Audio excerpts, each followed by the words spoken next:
Guess I've lost track. We've been doing the Celestine Prophecy now for damn near a year. Well, mm, we're coming up on the birthday of the Sacred Wild next month. It hasn't even been a year that the Sacred Wild has existed. And the book club was not from inception, you're right. Yeah. Well, here, I'm gonna reclaim host real quick I was looking at this the other day. I'm gonna share my screen. Well, first I'm gonna pull it up. Go to YouTube, go to playlists. That's not the one I want.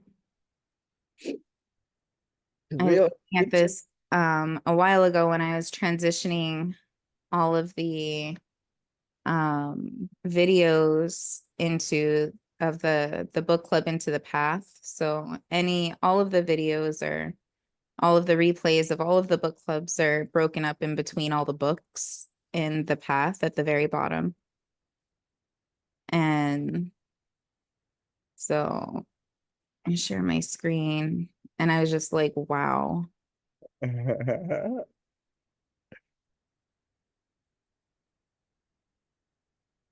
are all of the books, six. all of the all of Six. the videos that we have. We've been doing the Celestine for 6 months. Hmm. I think like 6 months ago was the Let's see. first Celestine First Celestine Prophecy 8 months ago. months ago. We took a break in between there. Wow. Yeah, Lifetimes. I know. Well, and like just that, like even the Sacred Wild, like I can't believe it hasn't even been a year. Right? Yeah, Wow. it Oh, was shit. 7/7. Right around the corner. Mm-hmm. We gotta do a bash. I know. Not gonna be in town. I'll be driving back to town that day, I think. Yeah, but yeah, just the changes and the shifts and the experience of devotion, of doing what feels good, right? Devoting ourselves to ourselves and knowing that in doing that, we're devoting ourselves to God, to universe, to Gus, God, universe, spirit. And there's no form of devotion that can be wrong. Like that's the other piece walking through this is that any like the and this is gonna sound weird to say because I'm like saying it in my head, like the only thing that's wrong is our stories, and they're only wrong because the story says they're wrong. Right. Like it's a it's a choice to decide how you describe and experience this life. And it's your experience of life. So you can't experience it wrong. Even feeling like you're experiencing it wrong isn't wrong. And like, this is all us. Like, picking up where we were last week, right? Like, I created everything in this exact moment just so I could experience it, right? And then the amnesia then Ooh, that's a big transforms from amnesia. like, yeah, the amnesia transforms from this like burden and punishment and like thing that I have to undo to this like beautiful gift because like, well, I created this just for me. So I know that everything that I need is right in this one moment. And then all of a sudden, it's like I'm experiencing a gift that I made for myself and I'm just now giving to myself right now. This is like Christmas. I get to open the presents, open to the present. Yep. and see what's here for me. Like, what did I know that I need right now? Like, what is this gonna be? Why is my fucking insurance sending me a non-renewal notice because of the accidents my mom's had? Like, what is there for me? What kind of gifts and like that's like just where I'm at with anything, you know? The perspective of the mundane, of the day to day, when I can treat it like that excitement of the little kid. Oh, really? Right. Shutting Like, my insurance. Okay. Why is yeah. this? What's next? Why is this happening? Okay, let's figure out like what gift is here for me because I know I'm only getting gifts. Right. Like I know how I love. I know how I like show up for others. And so I show up for myself the same way. So like what intricacies have I woven in here for myself? I don't know. Let's see. That's exciting. That is a really cool perspective shift. Yeah. Well, Inner helm. I know. I was like, I think it's a fabulous perspective shift to jump into an inner hell, Oh, that's a long one. right? Are you good if I go first? Yeah, go first. An inner hell. A chill surged through my body as I looked out on the gray environment. The ominous feeling I perceived earlier was turning into a clear sense of alienation and despair. Have you been here before? I asked Will. Only to the edge, he replied. Never out here, in the middle. Do you feel how cold it is? I nodded as a movement caught my eye. What is that? Will shook his head. I'm not sure. That's interesting. I want to go back real quick to do you feel how cold it is?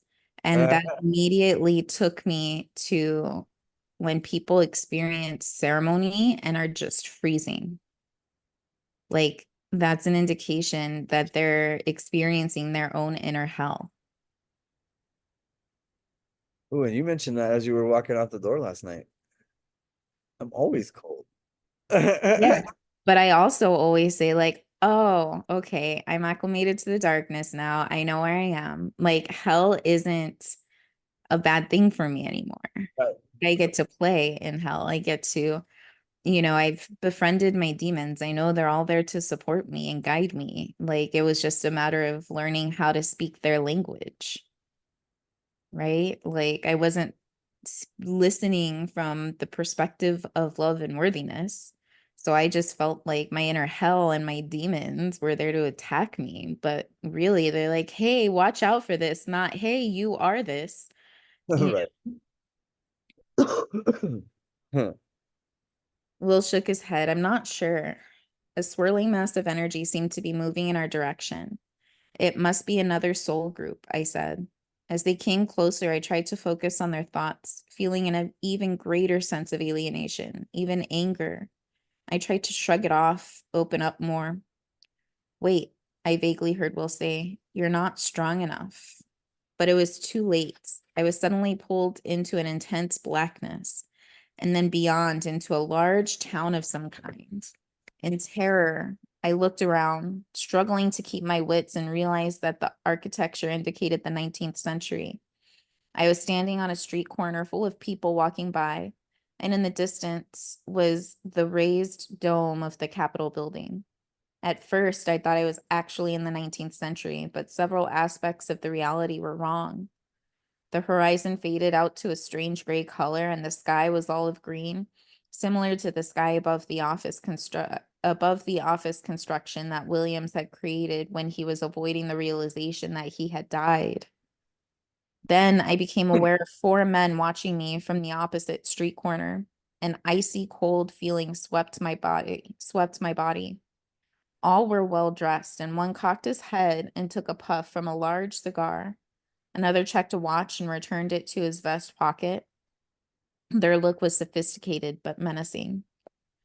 Anyone who has raised their ire is a friend of mine, a low voice spoke from behind me.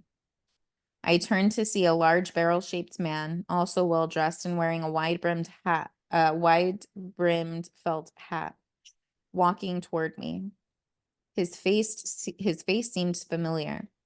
I had seen him before, but where? Don't mind them, he added. They're not so hard to outsmart. I stared at his tall, stooped posture and shifting eyes, then remembered who he was. He had been the commander of the federal troops I had seen in the visions of the 19th century war, the one who had refused to see Maya and had ordered the battle against the native people to begin. This town was a construction, I thought. He must have recreated this later life situation in order to avoid realizing he was dead.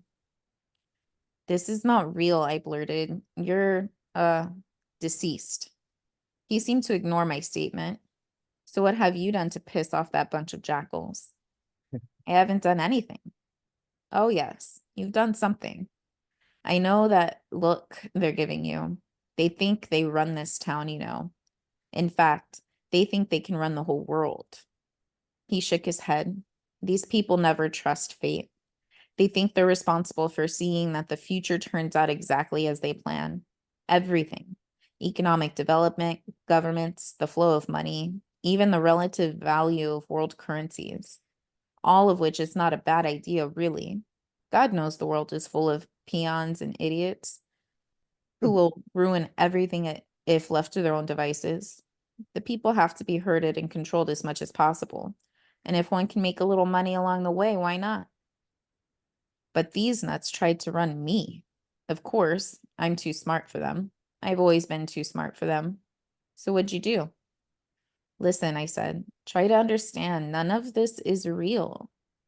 Hey, he replied, I would suggest that you take me into your confidence. If they're against you, I'm the only friend you have. I looked away, but I could tell he was still eyeing me suspiciously.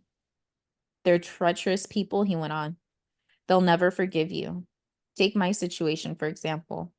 All they wanted was to use my military experience to quash the Indians and open up their lands, but I was on to them. I knew they couldn't be trusted, that I would have to look out for myself. He gave me a wry look. It's harder for them to use you and throw you away if you're a war hero, right? After the war, I sold myself to the public. That way, these characters had to play ball with me.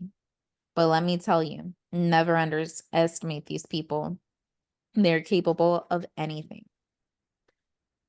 How many people do we hear say those stories?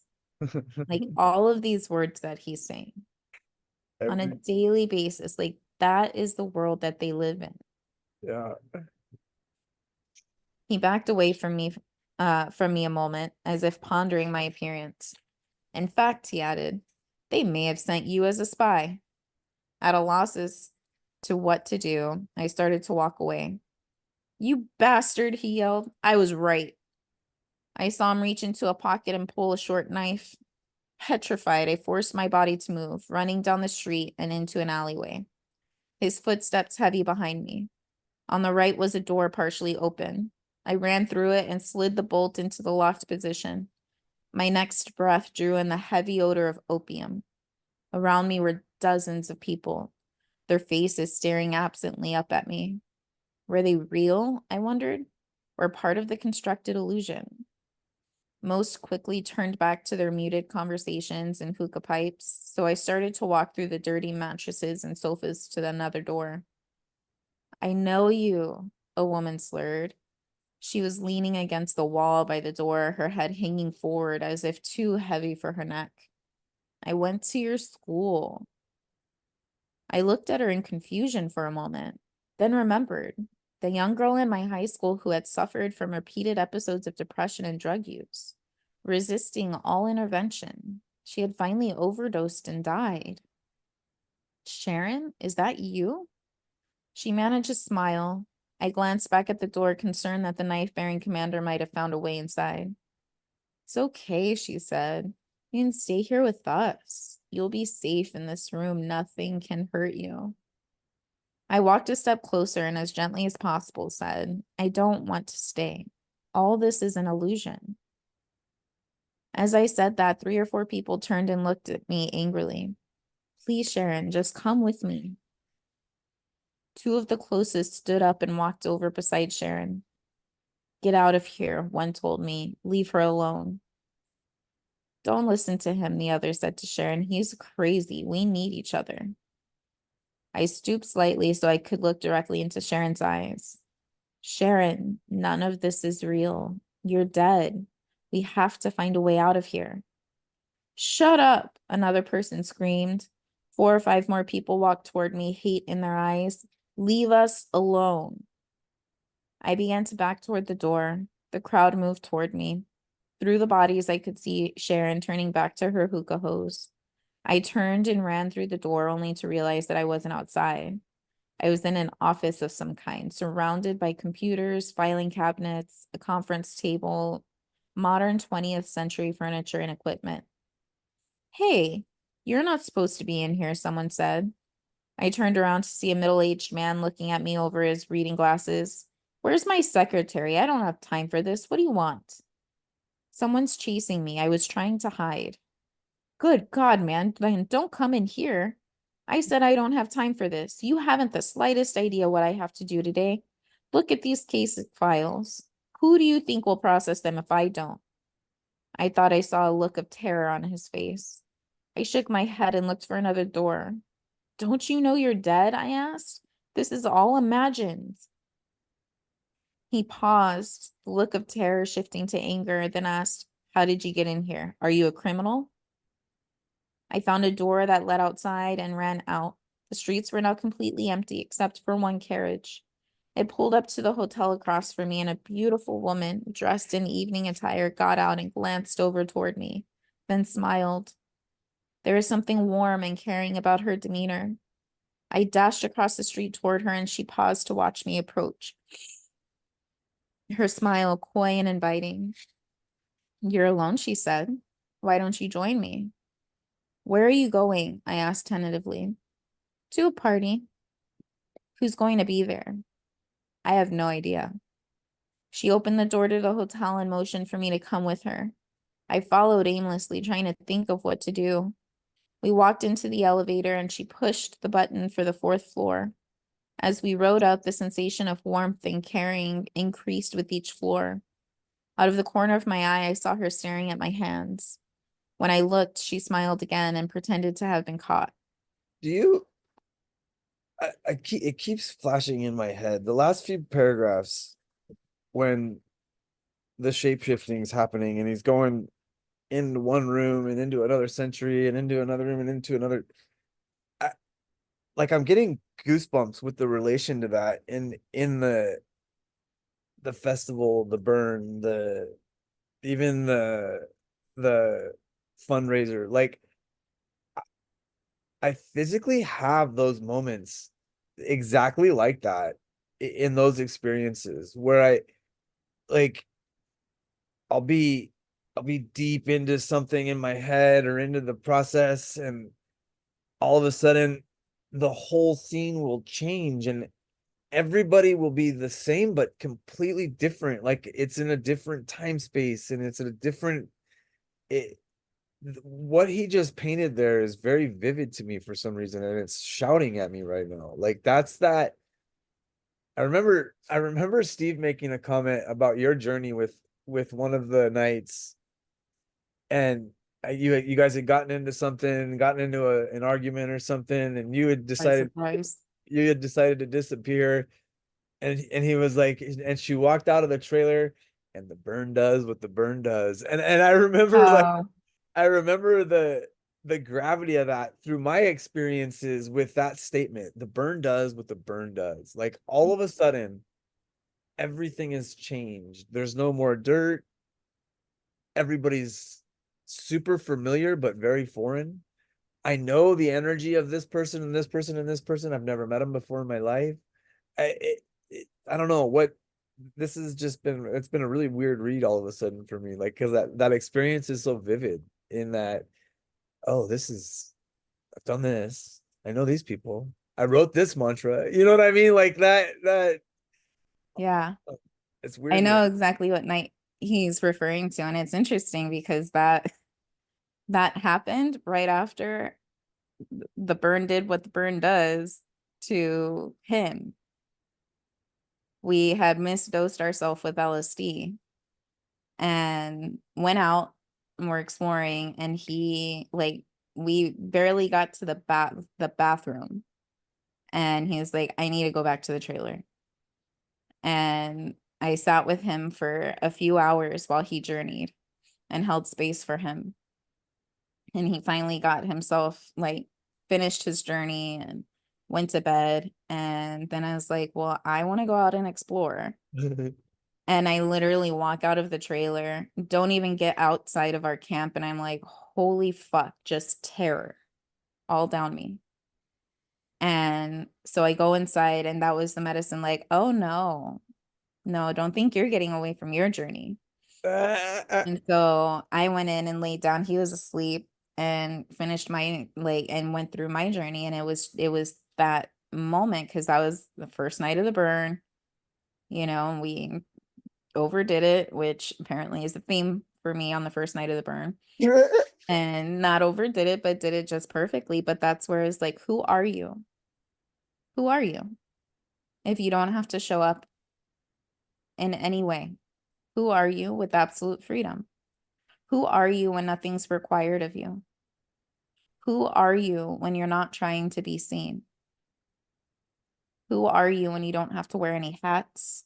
You don't have any responsibilities? Who are you? And it was like, fuck, I'm doing this all wrong. And not from the perspective of not enoughness or like I'm wrong. Yeah. But that was that moment that I was like, I'm okay, let's fucking explore who I am. And from that moment forward, because that night I had dressed up in fishnets and had that red skirt, that red skirt, and, a see-through black lacy thing, and my hat and my boots. And, I looked like something out of the fucking 19th century, just fucking like a madam or whatever. And I was trying to fit in. And from that moment on, I wore my medicine clothes. I wore my medicine skirt and cute little top, and eventually just naked because that's me.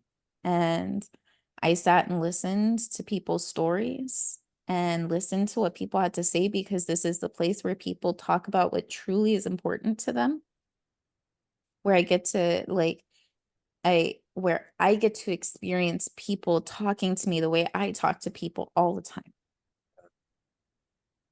And I get to experience others. That was also the weekend where it was, Jen, why don't you just shut up and listen? Right. You've done enough talking. And I got to come face to face with everything that I had done to protect myself. And I remember Steve looking over at me a couple days later into the burn. He's like, people like don't. And I was like, what you looking at me like I have something on my face? And he was just like, people don't act like you are acting at festivals. It's like, well, I don't really know what that means. I'm just enjoying myself. Isn't that the, you know? The premise. Yeah. But that was towards the end of our relationship. Yeah. And that was when we started to speak different languages, where he kept speaking his language from like fear and not enoughness, the language I had been speaking forever. And I had started speaking the language of love and worthiness and, freedom. And it was an interesting experience. Burn does what the burn does. Hmm. Yeah. The elevator opened, and she led me down the hall to a particular door and knocked twice. After a moment, the door was unlocked, and a man opened it. His face lit up at the sight of the woman. Come in, he said, come in. She invited me to enter ahead of her, and as I walked in, a young woman reached over and took my arm. She was dressed in a strapless gown and was barefooted. Oh, you're lost, she said. Poor thing, you'll be safe in here with us. Ooh, that's what's been getting me throughout these journeys, is like these journeys in this chapter is everyone telling him that he's going to be safe here, and then him trying incessantly to say, this is all an illusion. Mhm. Oof. Like, see the world that way, the way I'm seeing it. Look at the danger. This is, or look at how unreal all of this is, right? And both, like, you're safe here. Come on. You're good. Let's just do this. Like, this is reminding me of my experience in the relationship with Steve. And it was, that's that trauma going back and forth, right? Well, depending on who is playing what role in that trauma bond. It's like, here, let me just let you know that you're safe and you're cared for. And this is all an illusion. You're not safe. This isn't, like, just going back and forth, and they feed off each other. Like, Right. the one only exists because of the other. The person yelling that we're in danger can only exist because there's a person trying to convince someone that they're safe. And you can't, like, safety can only exist if danger does. Right. Yeah, that's an interesting twist there. And danger can only exist if safety does. Mhm. Ooh. And then Other- what happens when they're the exact same? Otherwise, it just is. Yeah. Danger and safety are the same shit, different flavor. Different thing. Yeah. Different story. Yep. Past the door, I could see a man without a shirt. Look at those thighs, he commented, staring at me. He has perfect hands, another said. In a state of shock, I realized the room was crowded with people in various stages of nudity and lovemaking. No, wait, I said. I can't stay. The woman on my arm said, you would go back out there? It takes forever to find a group like this. Feel the energy in here. Not like the fear of being alone, huh? She moved her hand across my chest. Suddenly, there was the sound of a scuffle on the other side of the room. No, leave me alone, someone shouted. I don't want to be here. A young man no older than 18 pushed several people away and ran out the door. I used the distraction to run out behind him. Not waiting for the elevator, he bounded down the adjacent stairs and I followed. When I reached the street, he was already on the other side. I was about to shout for him to stop when I saw him freeze in terror. Ahead on the sidewalk was the commander, still holding the knife, but this time facing the group of men who had watched me earlier. They were all talking at the same time, posturing angrily. Abruptly, one of the group pulled a gun, and the commander rushed toward him with the knife. Shots rang out, and the commander's hat and knife flew back as the bullet pierced his forehead. He dropped to the ground with a thud, and as he did, the other man stopped in mid-motion and began to fade away until they disappeared completely. Just as quickly, the man on the ground also disappeared. Across from me, the young man sat wearily down on the curb and put his head in his hands. I rushed up to him, my knees shaking. It's okay, I said, they're gone. No, they're not, he said in frustration. Look over there. I turned and saw the four men who had disappeared standing across the street in front of the hotel. Unbelievably, they were in the exact position they had been in when I had first seen them. One puffed his cigar and the other checked his watch. This part reminds me of our avoidance, right? Avoiding our fear. And we think we did everything to kill it, to get rid of it, to make it go away, to whatever it is, by leaving the relationship or quitting the job or ending this connection or moving or whatever it is. And we think oh, it's gone. And we settle into this new feeling of it being gone. And then bam, there it is again. The same cigar, the same watch. Yeah. Yeah. Just different faces. Yep. My heart skipped a beat as I also spotted the commander standing across from them again, staring menacingly. This keeps happening over and over, the young man said.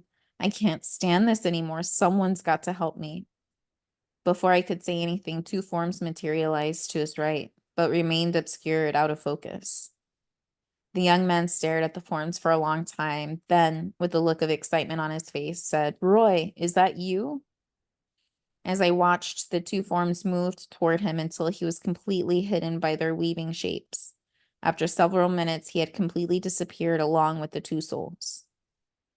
I stared at the empty curb where he had been sitting, feeling remnants of a higher vibration. In my mind's eye, I saw my soul group again and felt their deep caring and love. Concentrating on the feeling, I was able to shake off the blanketing anxiety and to amplify my energy in increments until finally I began to open up inside. Immediately, the environment shifted to lighter shades of gray, and the town disappeared. As my energy increased, I was able to image Will's face, and instantly he was beside me. Are you okay? He asked, turning to embrace me. His expression showed immense relief. Those illusions are strong, and you willed yourself right into them. I know. I couldn't think, couldn't remember what to do. You were gone a long time. All we could do was send you energy. What do you mean by we?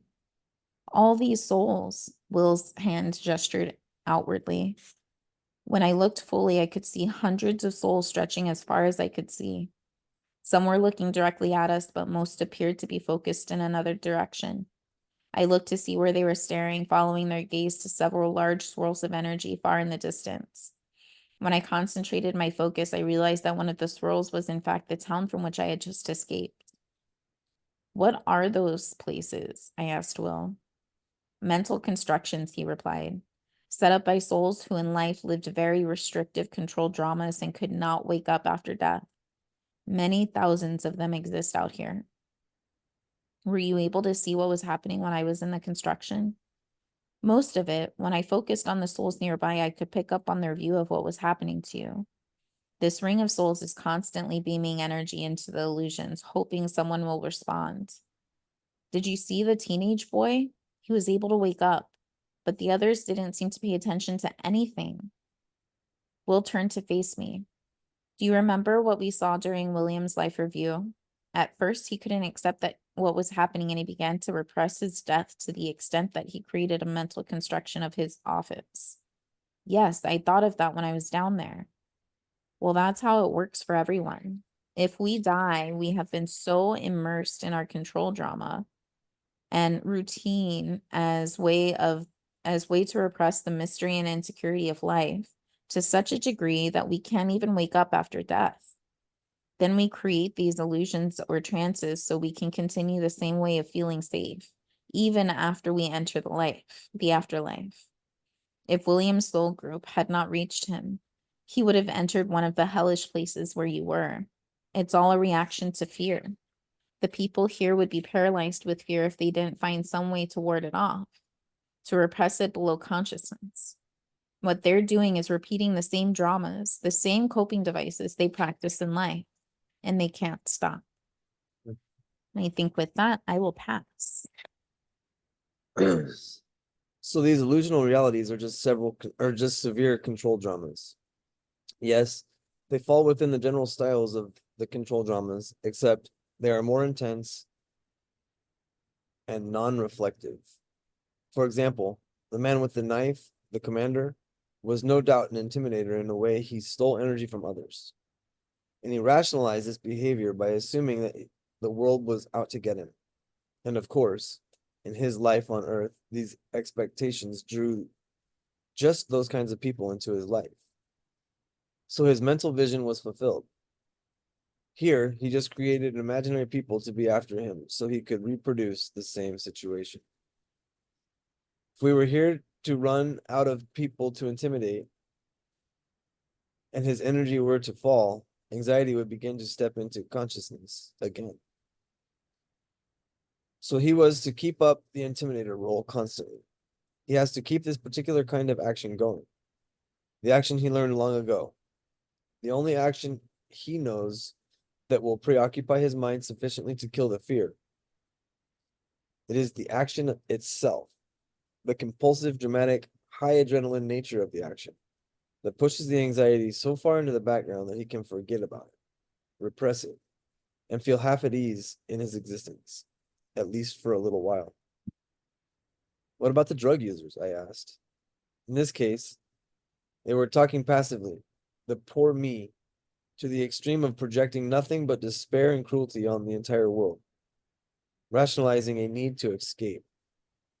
Obsessively pursuing drugs still serves the function of preoccupying the mind and repressing anxiety, even in the afterlife.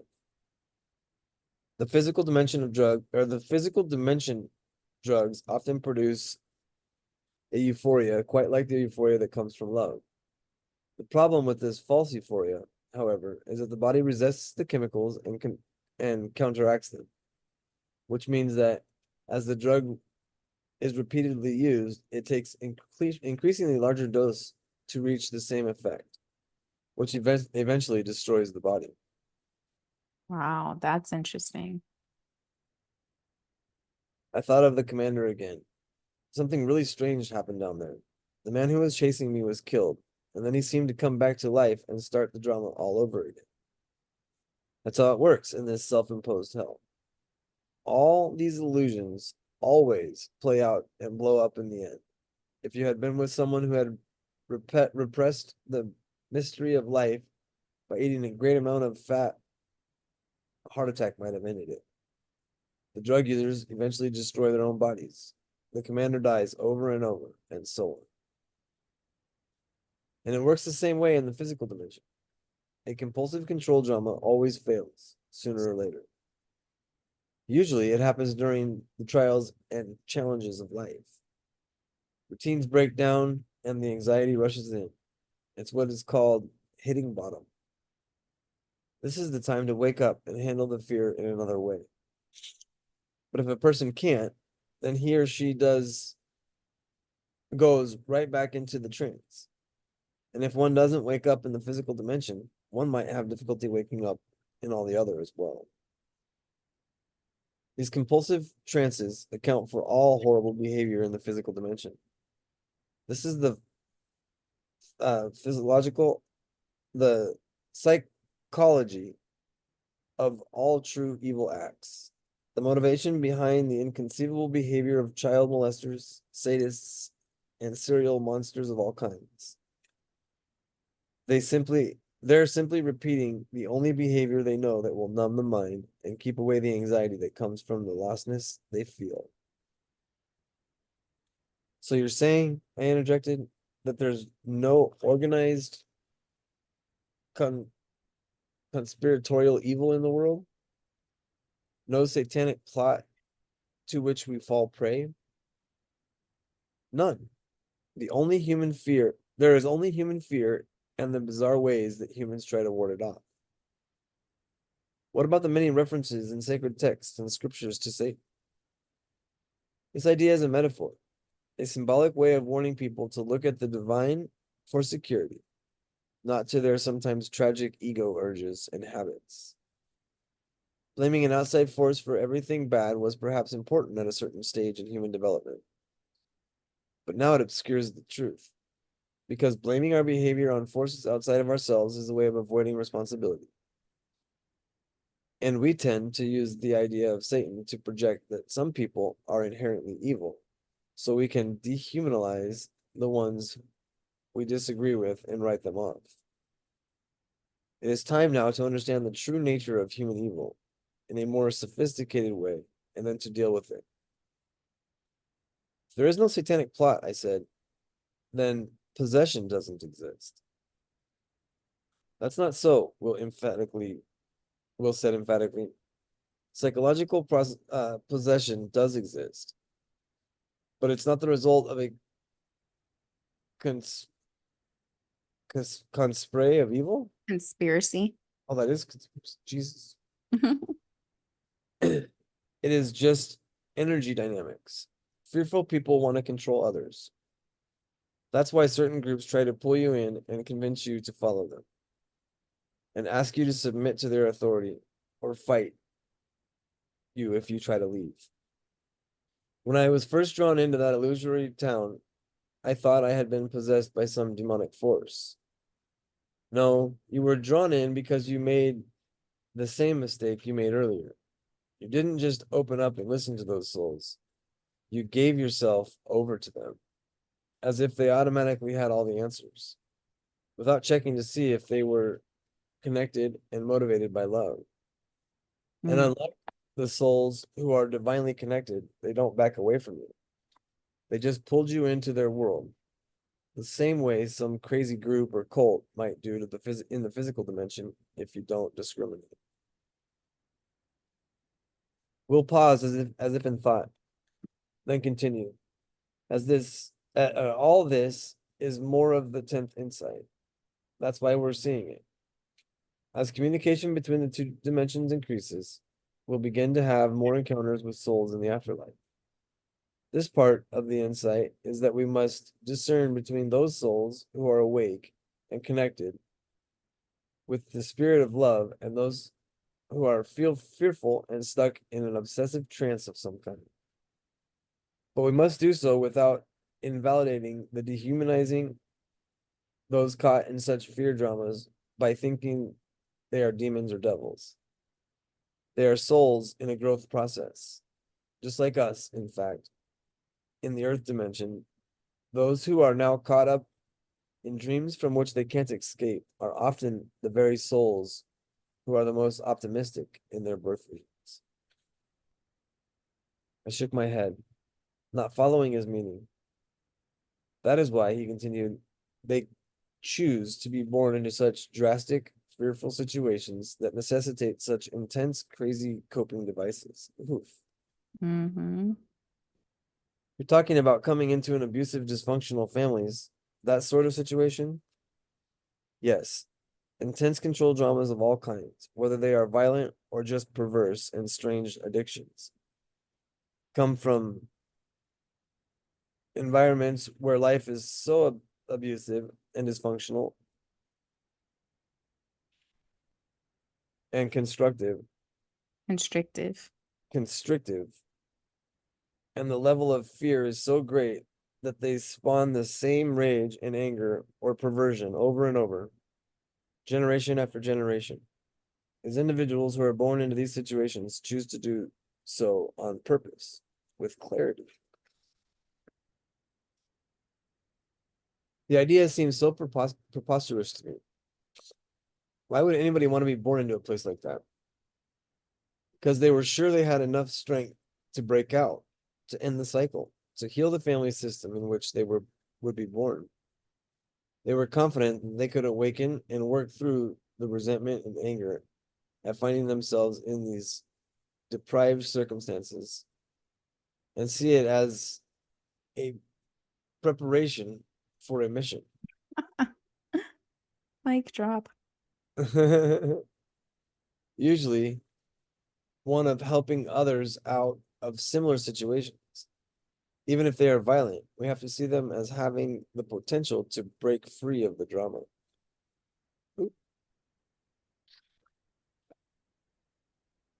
Then the liberal the liberal perspective on crime and violence, the idea that everyone can change and be rehabilitated, is the desirable one. The conservative approach is without merit. Will smiled, not exactly. The liberals are right to see that the people who have grown up in abusive and oppressive situations are a product of their environment. And the conservatives are out of touch to the extent that they believe stopping a life of crime or public dole is just a matter of making a conscious choice. But the liberal approach is superficial as well, to the degree that they believe people can change if offered different circumstances, better financial support or education, for instance.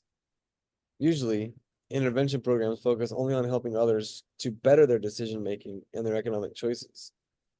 In the case of violent offenders, rehabilitation attempts have always offered, at best, superficial counseling, and in the worst cases, excuses and Leniency.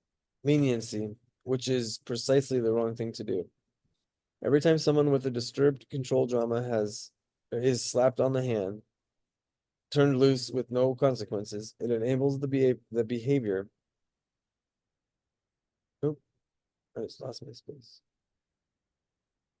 It enables the behavior to To continue. continue.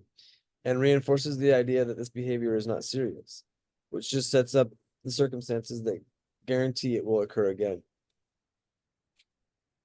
Then what can be done? I asked. Will seem to be vibrating with excitement. We can learn to intervene spiritually, and that means having to bring the whole process into consciousness, as these souls here are doing for those caught in the illusions. Will was staring at the souls in the ring, then looked at me and shook his head. I can get all the information I've just relayed to you from these souls, but I still can't see the world vision clearly. We haven't learned how to build enough energy yet. I focus on the souls in the ring, but could get no information other than what Will had conveyed. Clearly, the soul groups held greater knowledge and were projecting this knowledge toward the fear constructions. But like Will, I couldn't quite understand anything anymore. At least we have another piece of the 10th insight, Will said. We know that no matter how undesirable the behavior of others is, we have to grasp that they are just souls attempting to wake up, like us. I was suddenly jolted backward by a blast of dissonant noise, images of whirling colors seizing my mind. Will lunged forward and caught me at the last moment, pulling me into his energy and again holding me back firmly. For a moment, I seemed to shake violently, and then the discord passed. They've started the experiment again, Will said. I shook off the dizziness and looked at him. That means Curtis will probably try to use force to stop them. He's convinced that's the only way. As soon as I spoke these words, I saw a clear picture of Freeman in my mind. The man David Lone Eagle thought had something to do with the experiment. He was somewhere overlooking the valley, glancing at Will. I realized that he had seen the same image. He nodded in agreement, and we intensely began to move. Instantly began to move.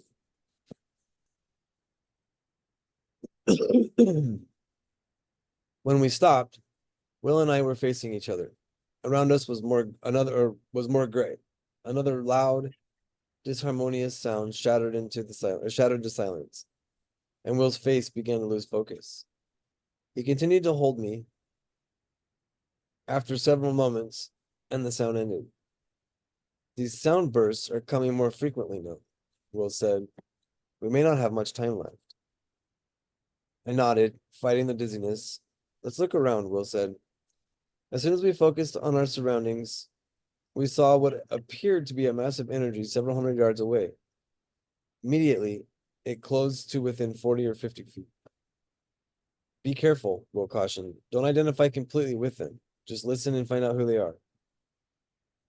I focused warily and immediately saw souls in motion and an image of a town from which I had escaped.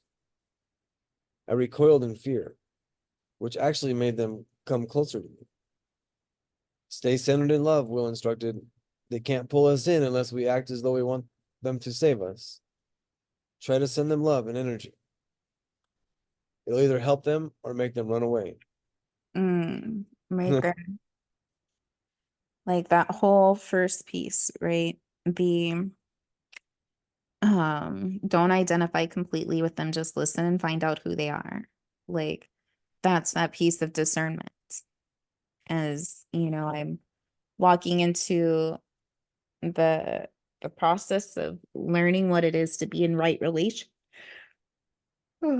is the piece of not fully, and this is that difference is like me getting to know people and doing the whole dating process and not, you know, instant relationship or instant like all in connections, whether friendships or business or romantic or anything like that. It allows me the ability to see what's in alignment and see what's not, to see what dynamic this connection is meant to be in. And I used to think of that, I used to name that as fear of intimacy, and holding myself back. But now what I see it is being responsible for honoring my energy, honoring my alignment, for holding, my peace and my expansion and my energy in in an esteem that is something that is valuable to me, and seeing like, does this align? Does this not align? And walking through that, like these relationships right now, right, with Rob and Elliot are allowing me that. Even the going into business with people, going slowly and not having this, okay, well, let's do this and let's do this and let's make this solid. Let's make this happen. But to really walk through this with awareness and a curiosity of, is this a fit?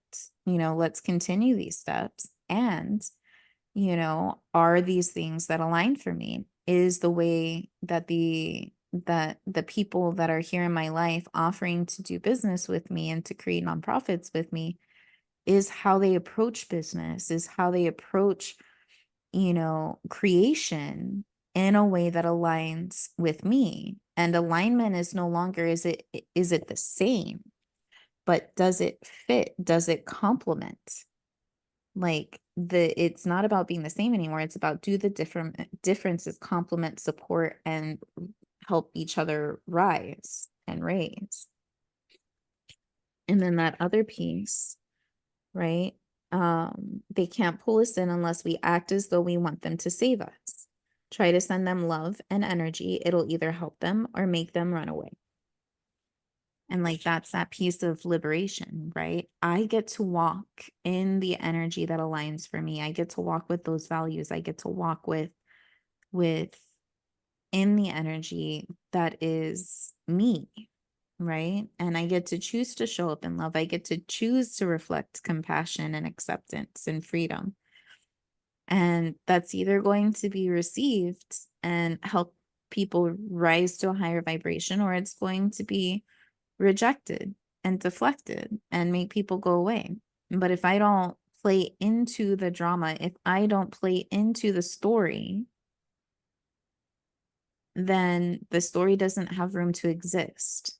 And that's either going to be an experience of relief for them, or it's going to be an experience of it not fitting and them not, making me the villain. Mhm.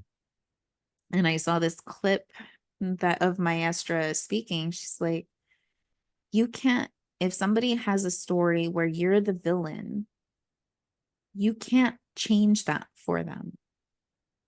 And so all you can do is do your best to be a graceful villain. And what does that look like? Right. Right? With That love. looks like holding the boundaries. That looks like coming from a centered place of love. Exactly what's being described here. Yeah. I am willing to be the villain in your story. That's fine. I give you the privilege of your process to see me and perception to see me however you need to see me right now. It's not going to change who I am. It's not going to change how I show up. It's your perception of it that you're responsible for, not mine. Yeah, that was huge. Gonna Mhm. be done. Yeah, I think that's a beautiful space to leave off. Realizing souls were more afraid. Mhm. Well, thank you for taking this time this morning. Yeah, thank you for holding this A space. lot going on, and I'm grateful for this. Same. As perfect as I go to visit my family. Yes. Like, just the perfection, like the reminder that, of like, hey, remember, you're going down to see them and you get to experience them just as they are.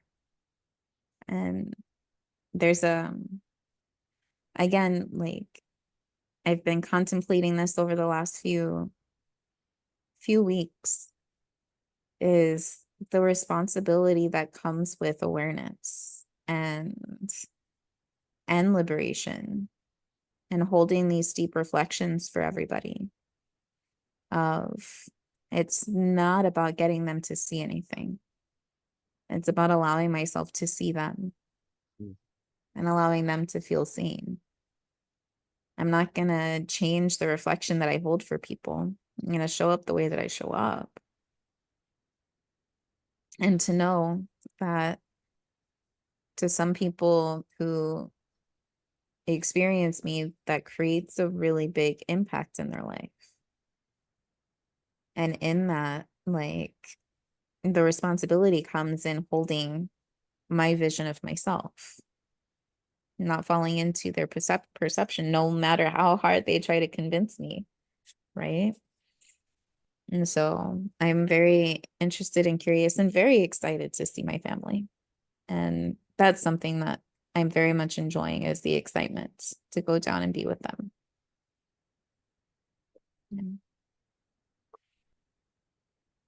And thank you for being here and on this exploration with me. Value you. Love you, man.